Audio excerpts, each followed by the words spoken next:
What is going on, Diesel Nation? We're excited to have you guys with us today on the Diesel Podcast. Some of my favorite episodes to do are with our podcast fans, our listeners. And a great way for you to be able to connect with us is through our Discord server. You're going to find a link down below. You're also going to see it on the screen as well. You just go on there, jump into the Diesel Podcast server. There's tons of sections, whether you want to talk about a Cummins Duramax Power Stroke, general talk, you want to have episode suggestions. We have all of our sponsors on there as well. So any sales that they have or questions that you might have for them, it's really easy to be able to interact with us, other podcast fans, and then also companies that are out there that make parts. So I was on there the other day. There's a lot of really cool builds that I see you guys are doing. And this gentleman had posted up his first gen truck that he had put a 5.9 common rail into. And he had a really cool story about it. He's done all the work on it. And we got to chatting a little bit, and he works in the diesel industry. He's an educator. He helps people become diesel mechanics. And there were a lot of questions that people have asked me over the years as far as they're just out of high school, or they're thinking about what they want to do, and they say, hey, how do I become a diesel mechanic, or what are some things you've heard, or what are some tips? So I'm going to ask him about that, then also jump into this build, how it started, any challenges he had along the way, and then what his future plans are for it. Before we get to it, though, I want to encourage you guys, make sure and check out the link down below. We've got all of our sponsors there, and the sponsors of the Diesel Podcast are incredibly important to what we do, and a lot of them have been on there, from the start.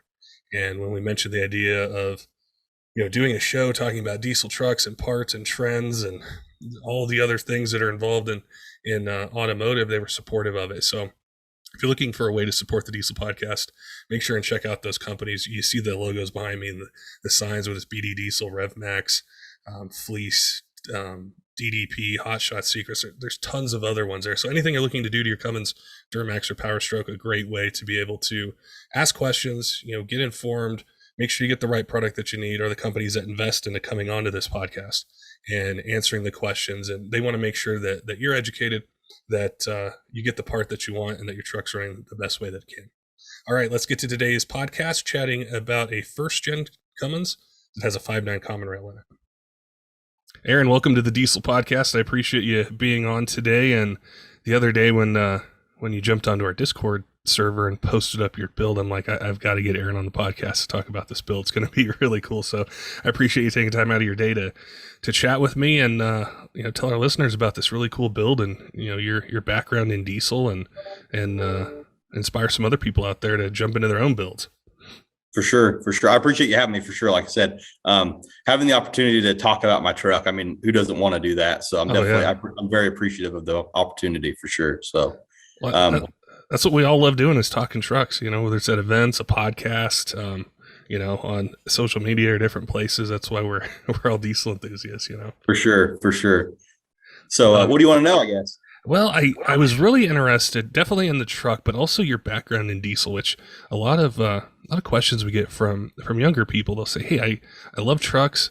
I'm really passionate. I'm mechanically inclined. I love to know how things work, and I want to get involved. How do I start? And you have a really cool background with what you do. I wanted to have you just tell us a little bit about that, and maybe give some tips for some people out there that they want to be a diesel mechanic. They want to be involved in the industry, whether it's, like heavy duty stuff or pickup trucks or, equipment, anything like that.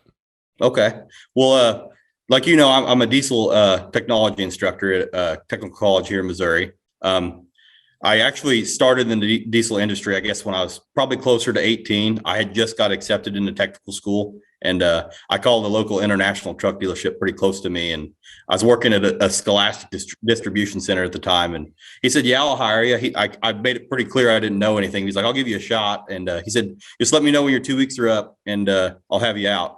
Well, it's kind of funny. I called Scholastic, said, hey, I'm not coming in anymore. And I just called him right back and said, I can start tomorrow. So that was kind of my introduction to actual working on pickups, or I guess diesel, for pay.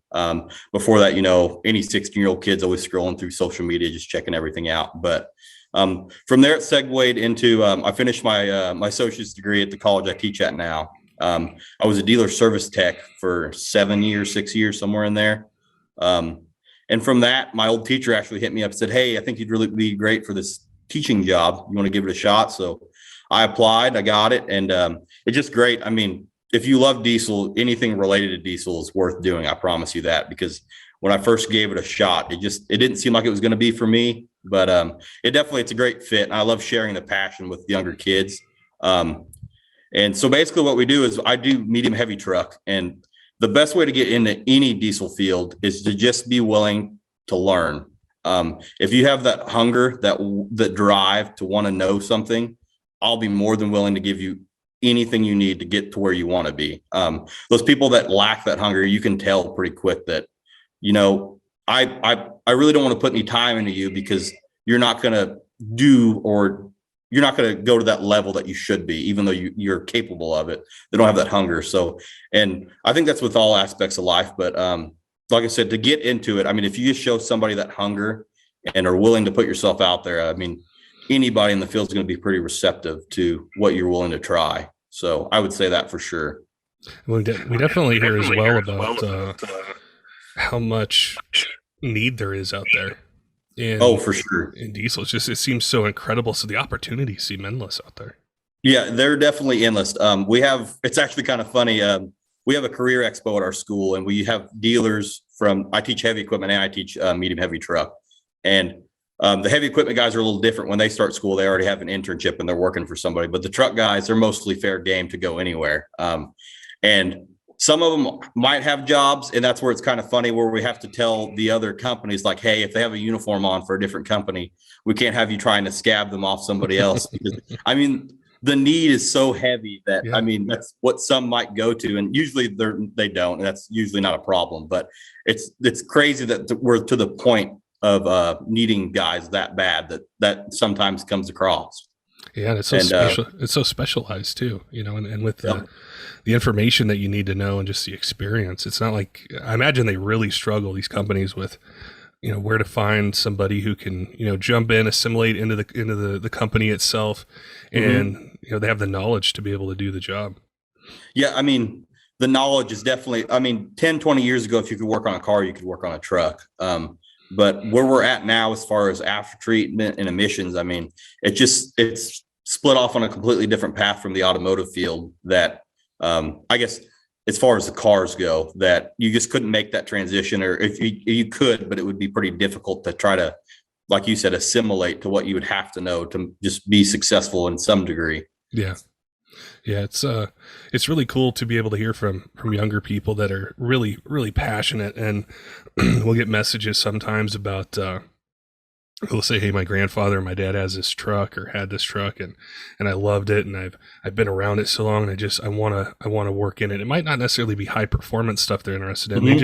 They want to work on equipment or heavy duty stuff, or they do want to work on pickup trucks. So I think being able to have someone on your side that you're helping educate and teach people, and be able to show them, hey, this is I teach you everything that I know. We have this curriculum, this whole setup to be able to prepare you best to be successful. And there's all these companies that want to hire you, and you're going to make great money doing it.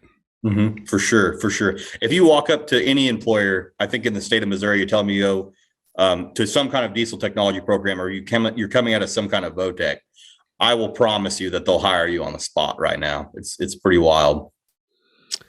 It's something I see all the time, even with the high performance guys or the shop owners. Like, man, I need a mechanic. Yeah, it's actually pretty wild. I taught a guy 2 years ago when I had first started teaching. And his big thing, he loved medium heavy duty, but he was really into Monster Jam. Loved it. And he actually works. We're pretty close to Pacific, where Bigfoot's out of, and he actually works for them now. Oh, cool. And it was kind of wild that he threw his name out there one time, and the need, like you said, the need's just so expanse. In any industry, if it's related to motorsport, that, they almost hired him on the spot. So it's it's a good time to be in automotive and having a specialty like that. And it was one of the things when you posted on Discord and you showed your truck, I'm like, there had to be so much work that went into this build. So I wanted to start with your truck at the very start of the build, maybe even the idea. Where did the idea come from of, hey, this is the truck that I want to have and what I want to build? I guess the idea was, I was on the complete opposite end of the spectrum when I started. The first gen I actually ever owned was a 93 that I actually traded. I actually segued out of medium heavy duty for a little bit. I did a little automotive there in between, and I came back to medium heavy duty. And I worked at an automotive place, and we sold wheels occasionally. And I actually traded a set of wheels for my first gen. It was kind of funny. And it was a 93 single cab long bed, and it actually had guttering. I still have the pictures for the induction from the turbo. It was a non-intercooled truck. It was a 93. They'd swapped to a non-intercooled engine, and they used guttering to get the charge from the turbo into the intake, and they had it duct taped together. So I definitely had my work cut out with me for with that. But I drove that around for a little bit after we built the engine in it, and then I made it a single cab short bed. I actually had a guy show up to the shop that I worked at. I worked on it a little bit, and it actually took off for a weekend, and it came back. When I came back to work, it was on a wreck, or it was a parking lot with the front wheel knocked off of it. And once you had worked on something pretty recently, you just go through it in your head. Did I do this right? Did I do that right? And it actually turned out he got drunk and had wrecked the truck, but it sat there for months, and somebody else had bought it, and the single cab short bed. And the guy came in that bought it, and he just wanted the carburetor off this truck. And I said, well, I'll swap carburetors on it if you let me have the truck. He's kind of joking around. And he said, yeah, I'll do that. So I ended up with a half-ton single cab short bed, and I still had this long cab, or this single cab long bed. And those frames on those first gens, until 91 and a half, I think they were almost identical. Maybe the gauge was a little bit different. So I swapped that entire first gen's drivetrain, axles, engine, transmission, all of the single cab short bed. And then I had my first kid, and it kind of came across the thought like, man, this thing isn't really practical. I mean, it's a 3/4 ton single cab short bed. I can't put a car seat in it at all.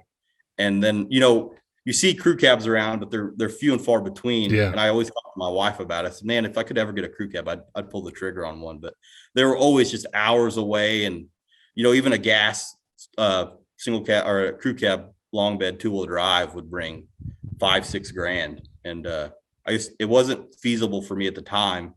And then that was where the idea had came from, that need for it, because, I started having kids, starting a family, and, a single cab truck or even the extended cab trucks aren't very roomy. A crew cabs, it's still pretty tight, but it'll do it. But that's where the need came from, I guess.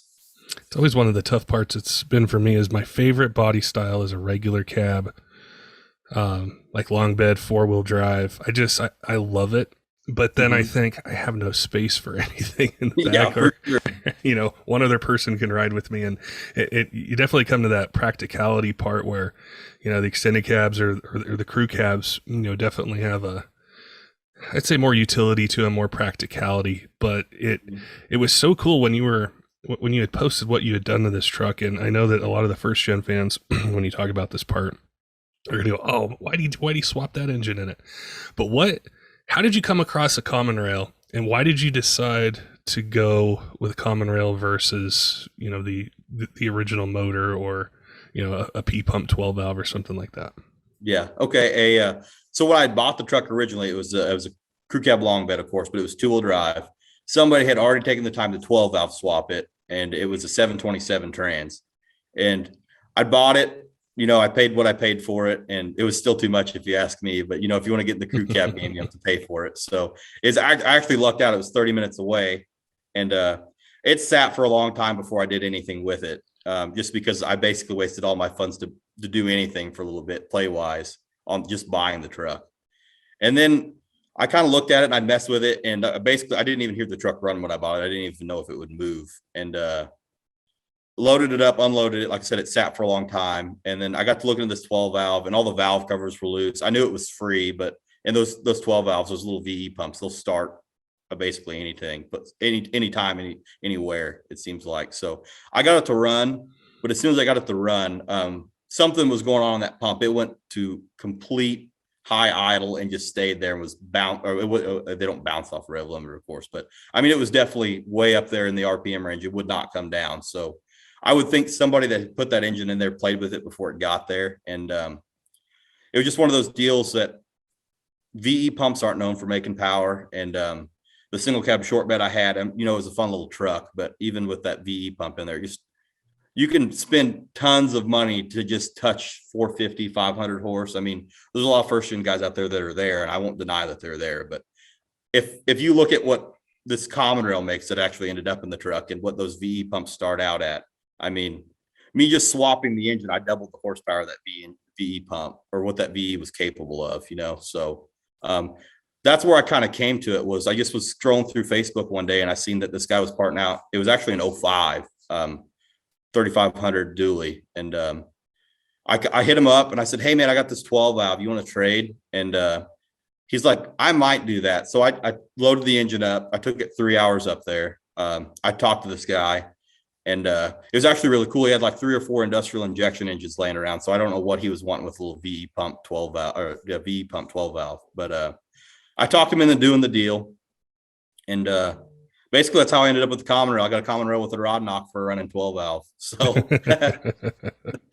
that's really cool.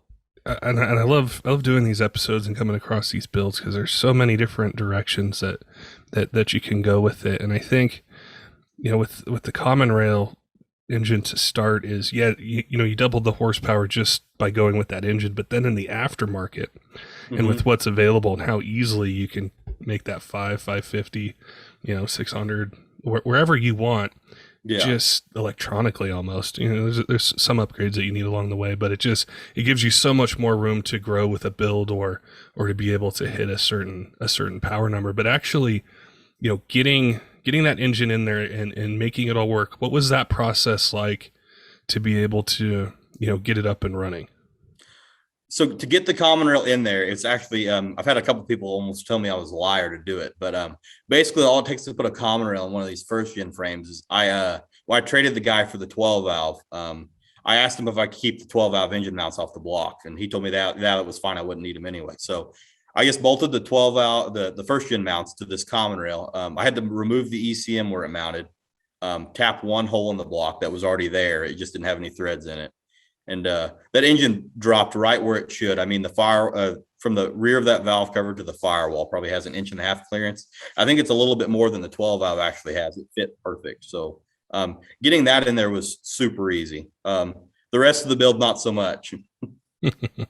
What were some other challenges or things that you came across with the rest of the build that made it harder, or maybe even frustrating at times? Really the hardest part for me was getting the 4-wheel drive swap done. And it really wasn't terribly hard, but it frustrated me some. What it took to make it 4-wheel drive, I actually cheated quite a bit. A lot of guys had measured twice, cut once. My father-in-law, like I told you earlier, he actually has 12, he's had 3 first gens. They're all basically the same truck. He's rebodied the same truck 3 times because he's really good at driving, I guess.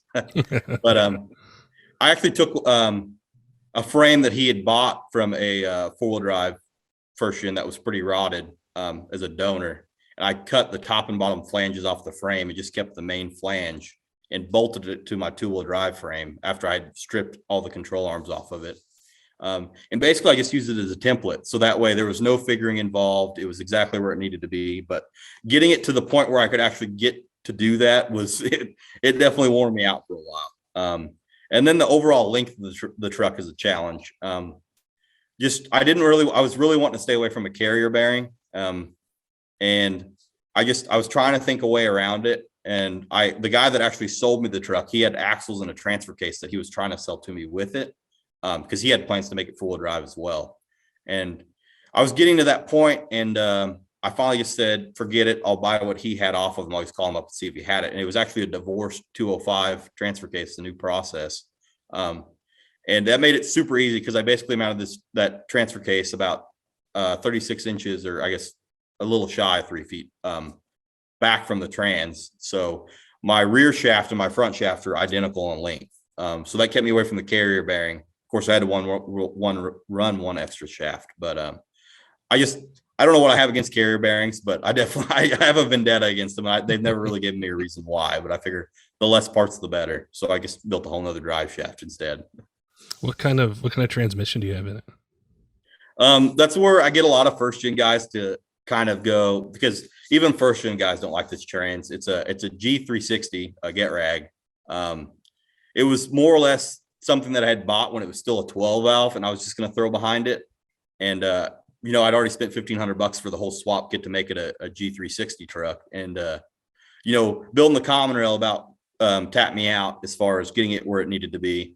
Because like I said, I had to buy a crank for it and a bunch of basically a whole rebuild plus the crank and cam. So I just basically just out of necessity, I kept the G360. I took the adapter plate for that trans and I took it to the machinist and said, hey man, this is a 2nd-gen adapter plate. It's got this O-ring groove in it. I need it for this one. So I either need you to mill this one down to this thickness so I can run it, or I need you to cut this O-ring boss. And he molded over a long time. And it took some convincing him to get him to do it for me. But I finally talked him into it. So that's basically what I ended up with. So it's a 2-wheel drive get rag trans, a common rail that was out of an 05, but I have 06 electronics on it. And then the divorce transfer case is basically the whole drivetrain. It's such a cool build to see the way you made this all work and put it together, and people are going to see the pictures, when we post this on Instagram and YouTube and stuff, but it's just, it really caught my attention. And I love the ingenuity, that you went through with the build itself and making everything work. And it's one of my favorite parts about these kinds of episodes is you have a vision of a build in your mind, and you definitely want to do things a certain way, and you just you make it happen, and I know along the way there might've been points that you got stuck, but who were some people or companies or resources that you found were really helpful when you got to those points where like, I don't know, I'm going to make this work, or I'm not sure how this should fit, or, how do I get the electronics to work on the engine? How do I, tie these things all in together? Yeah. Okay. So there was definitely some of those points. I'm definitely not an exhaust guy. I think when this ends up on YouTube, my video ends up on there, but the shop that I'm in is actually the shop I built most of the truck in. As far as 4-wheel drive swapping and everything. But I actually worked for a buddy in the summer, Caleb Wilson up in Sedalia with Wilson Diesel. And him and his guy Trey that works for me is a really great friend of mine too. Basically, Caleb put the tune on there for me. I had another guy out of Missouri tune it for me, Executioner Diesel. Really great guy. He didn't even charge me for the tune to make it standalone. And then Trey built the exhaust, and it's actually got a bunch of Dmax. Well, I guess I wouldn't say a bunch of Dmax parts, but it's got a few LLY parts on it as far as intercooling and piping goes to keep it cool, or for the air charge anyway. So he donated those parts to it. So I really want to give those guys a huge shout out. They helped me out a bunch. I would have probably ran a hood stack had he not built the exhaust for me. That's about my extent of it. I would have welded a 90 together and ran it out the hood. So now where the build sits now, are you 100% done, or are there future things or some other things you want to do to the truck? I built the engine in mind with adding power later. Like I said, I was getting a little strapped on cash whenever I was putting it all together, and I wanted to get to the finish line. So, and I didn't want to cut any corners. So I really didn't want to go back to add power if I wasn't ready for it. So I spent the little extra money there. Like I said, I did have to cheap out on tires when I finally put tires on it, but I bought a used set. But it's got a 178 208 Hamilton cam. I know it's not a huge cam, but it's a little bit aftermarket, and that was more out of necessity too. But I plan on getting rid of this Get Rag 360. I know I'll make a bunch of 2nd and 3rd gen guys super happy. I don't know how many times I've had people tell me I'm going to break that trans, but I'm going to get rid of it for sure. And then I'm going to call the guy back that tuned it and see if we can't throw, just the basic 5-position switch on it, just to kind of give it a little bit better power. I already put a fast on it right off the bat because I didn't have anything else that was going to get fuel to the engine. So I put a 165 on it when I did it. So I had plenty of fuel. And just the basic upgrades after that, maybe I'll probably do a charger first and then some sticks. And then just kind of see where it goes from there. Nothing crazy though. I'll probably just shoot for like 550. But right now as it sits, I can't even drive the truck. I like I told you earlier, I had ditched it the other day. I had a steering component failure. I don't know if it's probably my fault, but I ditched it. So I'm gonna have to put front fenders on it again. But I'll definitely be a little bit more conscious of going along with the build here because I have to put spring packs back on it too. I bent those. So where I'm at now, it's definitely gonna get some more work. And there's some things that need revisited that I got them done and they're done right. But it's just you get done and you look at it, you're like, man, I definitely should have done that a different way. So yeah. I'm going to do that. Well, it's really good that you had a power number in mind when when you started the build, and then, like you'd mentioned with the necessities and some of the things that were wrong with that common rail when you first got it, and upgrading, where you could with the anticipation of, hey, I want to, get to this power level or do these things with it. Now, going through that process and having a budget in mind, I know this is another question I get a lot, and I haven't done one of these builds. I haven't, I'm definitely not mechanically inclined enough to do it. And usually, if I was going to even approach something like this, I would definitely need people to help me.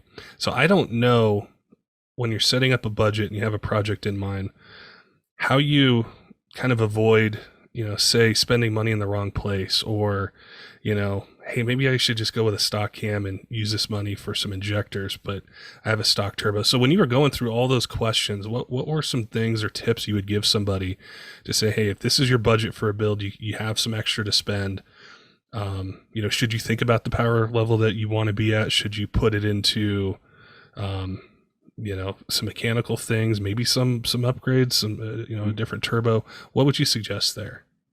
I wish I could have told you I had a budget in mind when I was going to start this. But it was kind of more or less the money I had on hand. Full disclosure, I guess it won't hurt me to tell anybody. Bought, built, and the way it sits today, broke, unfortunately. I have 25 in the truck, but it's paid for. So I guess I got that going for me. When I started, I'd been around common rails quite a bit. So I kind of knew what it would take to build one. Basically, if you can do the work yourself, you're looking at about 3. And when I bought it, I knew it was going to need a crank. I basically bet on that, a crank and a rod. I knew I was going to. So I basically was just kind of, when I was thinking about it, I was just sitting on the couch one night and I kind of just started writing it down. I knew I didn't need anything crazy. I knew 550 was definitely achievable without a ton of power adders. And I knew what I was in the truck for. So, I mean, just if you can think long term, like, I know it's great to think, hey, I want a 1,000 horsepower truck, but if you can just think, what am I actually going to do with this truck? I mean, I got 2 kids now. It's 1,000 horsepower street driven truck. I mean, I know they're out there and I know they're pretty tame when they need to be, but for me, I have no need for it. So just that part of it. And then I guess I'm just trying to think how I don't know. Having the summer job definitely helped to supplement the build because being a teacher, I'm off 3 months of the year, but I don't know. I just kind of went with it. Definitely just know what you're going to get into, what you're going to use, and then just know the weak points of it. Like I said, the common rail, they're known for burning holes in pistons. So the first thing I did, I built that engine. I sent those injectors off, because I couldn't afford the extra $2,500 to buy new injectors or new remans. Had them checked, if I was ready, if I needed to replace them, I would, but I actually just had 2 rebuilt, and then they told me that the other 4 were great. So I rolled on with that. I knew stock air would get me fairly close to that 500 goal. And then the cam was a necessity thing where the crank had got some metal in the oil. It started eating a couple lobes off the cam. I guess the guys that owned that thing before me did not care about its life at all. They ran it for a little bit after the rod bearing gave out, but that was more of a necessity thing there too. But I mean, when you think of the price point of cams, they're really not that expensive aftermarket over OEM. I don't even know if they might actually be cheaper. I think the 178-208 was like 450 or 475. It might have been knocking on 5, but I mean, cam and tappets from Cummins is probably going to be that much or more. So, yeah, I don't know. That's a good question. But I would definitely, if you're going to keep it, definitely do everything right. And the best advice I can give somebody is, if you know where you want to be, do not rush it. I mean, it does not hurt a truck to sit there for a month or 2, not doing anything. There was definitely some months where this truck just sat because I didn't have the funds, and I wanted to make sure that if I did it and I didn't go to the next step, that step that I was currently on was done right. And that's the biggest thing. And that definitely helped with not having the budget. Like I said, I definitely have more in the truck than I wanted to, but not rushing it definitely made it to where it was today, or what it is today, without, cutting corners. So yeah, I think that's really good advice, especially like you mentioned, just sending the injectors off to be tested to make sure, make sure they're working, instead of kind of rushing for that finish line. And then you drive it for a little bit, and then, something happens with a piston or something like that. Well, then that's more money. Yeah, that would have broke my heart. I had a couple guys ask me too, hey, you're going to send those injectors off, right? Are you going to buy new sticks or, and that was definitely going to happen one way or the other. I would not have ran it without doing that. And I know there's some guys out there that don't know that. So it's definitely, I guess it's good we're getting it out there now that if you build an engine, those injectors need to be tested if it's common rail for sure.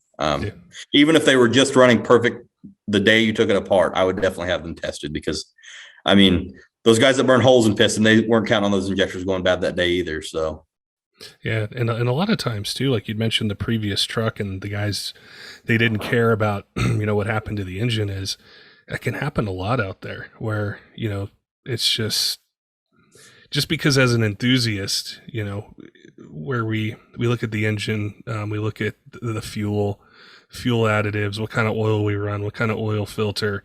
We're paying attention to all these things and staying on top of the maintenance and, have a logbook and know exactly when it was done. Doesn't mean the previous person did. Oh, and for sure. They might have just looked at it like, hey, this is just a tool that I use for work or doing whatever I'm doing. And when it breaks, I'm just going to get rid of it and get another one and do it to that one as well. Yeah, for sure. I mean, most enthusiasts definitely are the way that you had stated earlier, where we know through and through who owned this truck before me and who owned it before them and how it was treated. But there's definitely some guys out there willing to just pass the buck and let it go to the next guy and let it be their problem. So knowing what you have or backtracking to know what you're going to have is definitely something. If you're going to go used, whether you're buying a truck or buying a used engine or buying used injectors, I know there's some guys out there that's what their budget's going to allow. Definitely just double check because it's not worth the gamble to be in it twice the money for the same thing at the end. Yeah, or maybe even more. Oh, for sure. Probably more sometimes. I mean, you burn a hole in a piston, it decides that the rod bearing needs to go next. I mean, you might be buying a block then. So definitely not something you want to get into. It's one of the things I notice, like in the, the used truck market, and it's exploded. Especially with diesel trucks, just how expensive they are. And I always just like to look and see what the market's doing, see what things are selling for. And you look at a Power Stroke, a Duramax, and a Cummins. The Cummins trucks, you can just tell like they're used. Like people use them, they drive them a lot. And not that a Power Stroke or Duramax can't have high mileage, they can. But it's just it's a different kind of thing. So whenever I've thought about, hey, maybe I'd like to do a build one day and, I'm not going to order, a billet block or something like that. I'm going to source an engine. I'm going to source a transmission. Is just doing the checking, like you said, even with the turbocharger, just other things is, there's a lot of companies that'll test injectors. There's lots of turbo shops around, places you can call and just make sure that stuff works before you send, metal back into the intake or, burn a hole in a piston or just do something like that. So I think that'll definitely help people out there that are thinking about, a build and kind of planning it out as, should I spend the money on wheels and tires or should I spend it on this or should I, invest more of the money into cosmetics and body work and paint and stuff like that? Or should I invest it in this transmission build? And so I think that's really great advice. I know people are going to want to see this build. I know I really liked seeing the video you posted with the truck running. Where are some places that people could check out the truck build and just see how it runs and be able to follow you? Yeah, so I'm on Facebook, Instagram. I've just started getting back on Instagram. I posted the truck a couple times on there. It should be R&R Mopar on Instagram, and then on TikTok it's RPG_Rivera. I got a ton of videos of the truck and its progress along the way on there. So if you want to see the truck in action, you'll definitely go to TikTok to see it. I know I hate to say that, but that's where it's at. Anyway, there you can friend request me on Facebook and I'll send you all the videos you want. So, well, I appreciate you posting it the other day, and it's so cool to see on Discord all the different builds and things that you guys are working on. And this is it's a unique build. So I encourage people to definitely go follow you and subscribe, check out the videos and stuff because it's really cool. I mean, like I said, it caught my attention right away. So I appreciate you being able to set aside time for us to chat, talking to us about not just the truck itself, but then also for anyone out there that's interested, they want a career in diesel, how they can do it and how the education plays such a crucial role, especially in what you mentioned with all the emission systems, whether it's a Dodge Ram 2500 or it's a medium or heavy duty truck. They're so there's so much technology in them now that is a little bit different than like when those first gens were new. And they needed to be worked on. It's entirely different. So I appreciate you sharing that knowledge and telling us about the truck. Yeah, no problem. I really appreciate you having me, man. Oh, no problem. Thanks again. Don't forget, Diesel fans, make sure and check out the link down below, or you can go to thedieselpodcast.com, check out our sponsors page. There's tons of great companies there for BD Diesel, Dan's Diesel Performance, Amsoil, Fleece, Revmax, tons of other ones. So if you're looking for a way to support the podcast, I encourage you to make sure and check out those companies that have supported us, and they're ones who give back to the community. They take time out of their busy schedules to do episodes with us, to answer questions, to go to events, to make sure you guys have the information you need to make informed buying decisions. Also, we have a Patreon link down below, which is something we wanted to create to give even more access than just sending us an email or messaging us on Instagram or even being part of our Discord server. And there's cool things we have planned for it, as far as having contests for being the cover of the Diesel podcast that goes out on iTunes and all the podcast apps, or you can be an executive producer for an episode and even see episodes first, or things we don't release on other podcast apps. So click down below. We've got a bunch of different tiers. We made it as affordable as possible. The goal with it is just to be able to connect with you guys more and be able to give you things you can't find other places. And a couple of the Patreon supporters I want to give a shout out to are Texas Diesel Supply and Wrights Diesel Services. And it's Patreons like that really help us kind of take this to the next level and give us the opportunity to continue to produce podcasts, get the videos edited, do different things. And we have some big plans in the future for this podcast and things we want to do for Diesel. So we want to thank our Patreon supporters, our Discord members that have signed up, or just any of you guys that just listen out there, on your trucks, at work, at lunch, all the support you've given us for years. We definitely appreciate it. Until next time, keep the shiny side up.